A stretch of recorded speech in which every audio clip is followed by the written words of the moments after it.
2024 National Honey Show, and our guest right now is Jeremy Burbidge from Northern Bee Books.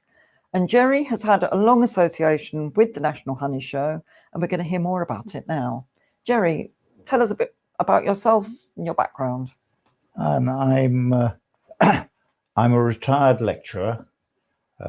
I started to come to the Honey Show, I think 50 years ago, and I was a book collector, and it grew into selling secondhand books and then publishing, and now I have maybe 350 titles in English language bee books, and I would claim to have the widest range of bee books, English language bee books in the world, covering all aspects of beekeeping. But why beekeeping? Was it in your family beforehand? Yeah, my grandfather was a beekeeper, and he was a fairly successful builder in Surrey, and he made his beehives out of old ammunition boxes from the First World War, and he passed on this beekeeping to my uncle, who introduced me to beekeeping. And when my uncle died, I inherited a whole lot of these WBCs, which fitted together beautifully if the same hive was held together. But if you use different parts from different hives, there were all sorts of holes in them, and so I built up from 3 or 4 hives, I suppose, to 70 or 80 or 90. And do you still keep bees today? I don't really, because my back's gone, but I ran, when I moved to Yorkshire for work, I took my bees up there and ran quite a lot for a time. And then, I don't know, bees and books don't mix, because everybody needs to do it instantly. If you're a beekeeper, you've got to do certain things at certain times, and it's no good saying, oh, I'll put off that swarming preparation for another week. Likewise with books, the customer wants the book now. They don't want it in 6 weeks' time.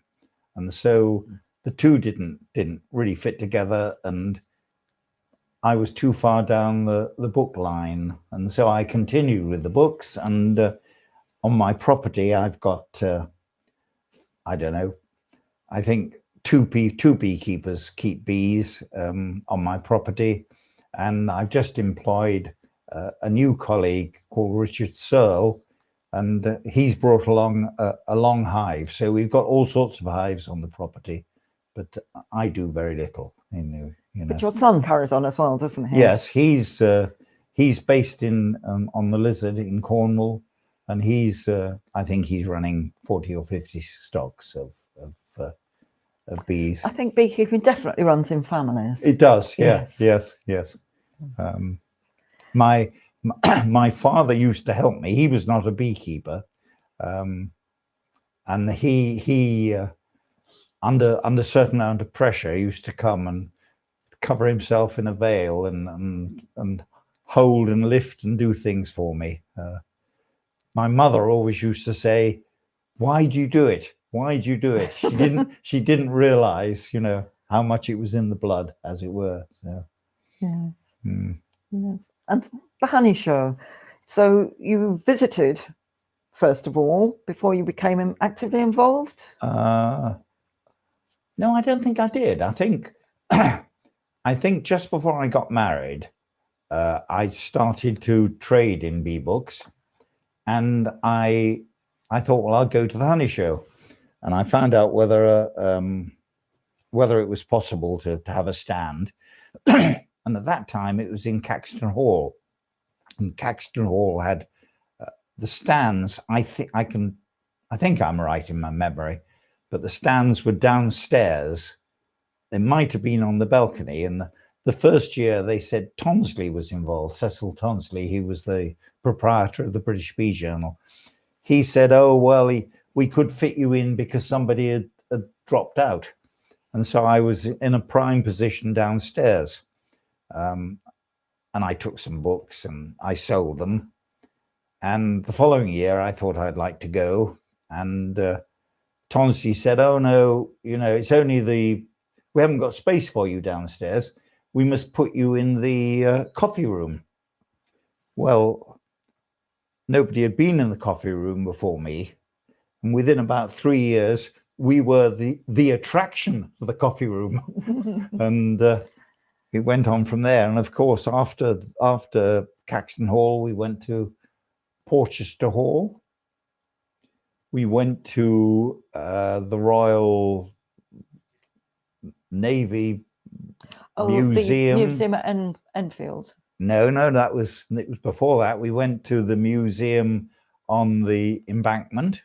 That was the time when the Irish were threatening to blow everything up, and so you had to move.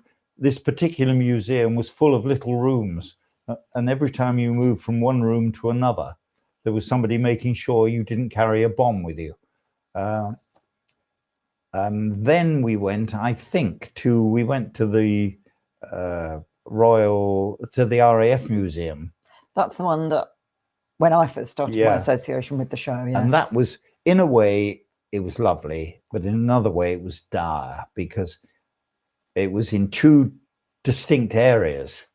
And so the trade, people who were at the lectures didn't bother to go to the trade because it meant walking half a mile or whatever it was. It was a long distance. Yes.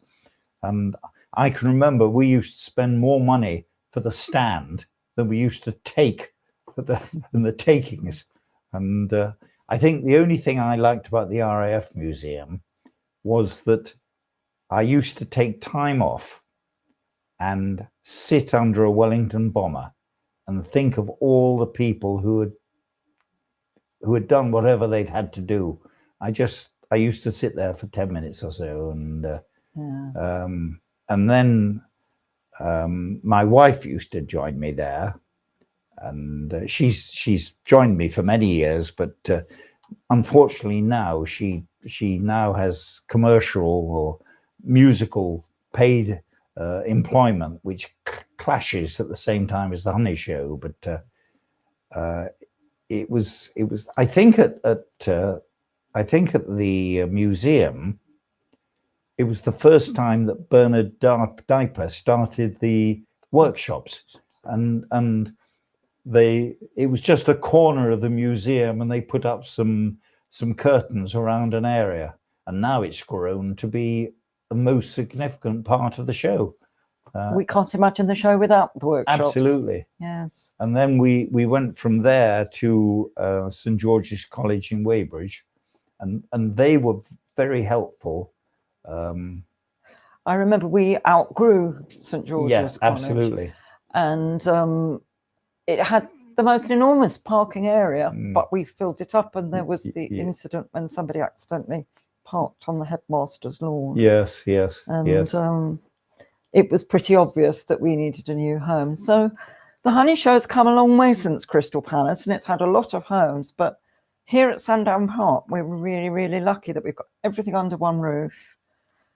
And of course, we must thank the Worshipful Company of Wax Chandlers for their support over the years.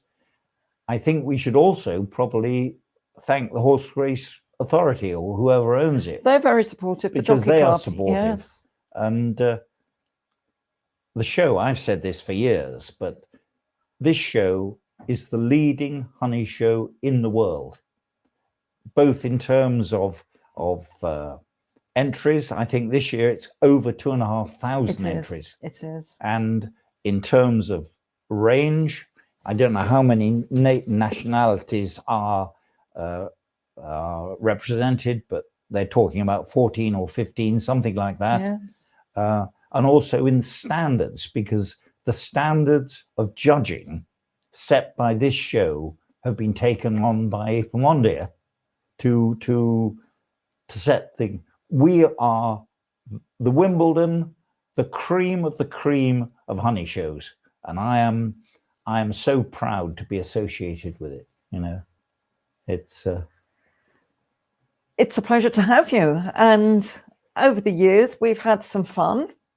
There's been lots of anecdotes and things going on, and we remember people, we remember the times when this, that, and the other happened. But you not only have a book stand, but you're also a book publisher. So when you come to these shows, you're chatting to people and meeting to people and talking about their interests and maybe even encouraging them to write about it sometimes. I've got enough in the pipeline to keep me going for the next year, I would think. But I tend not to approach people; they come to me, and it seems to work. I meant, somebody came with a best-selling book and said, I need another edition. Are you interested? And of course, I say yes. And my wife, when I go home and say, well, I've only signed up another 3 people, she will say, well, why do you do it? But there you are. It's a contribution to the craft. Yes. I mean, we've got a book out today, and it's about chemical-free beekeeping and low intervention, and it's nobody else will publish it. When the author came to me and said, would you be interested? I said, well, go to a proper publisher, because a proper publisher gets to all the markets, whereas we're very small. Having said that, we sell more books in America than we do in England. So, perhaps we are beginning to be international. Well, that's an excellent thing. So what is the sort of range of books that you have in your stand? Do you publish any stories? Do you publish just factual stuff? Is it mostly flora? Generally, my customers want books which reflect swarm control, queen rearing, selling honey, that sort of thing. But we also produce storybooks. We've published a collection of short stories which was entered into the National Honey Show competitions. We've published a book on wax, how you use wax and honey in craft. We're publishing a novel about Mary Bumby. Mary Bumby was the first person to take bees to New Zealand.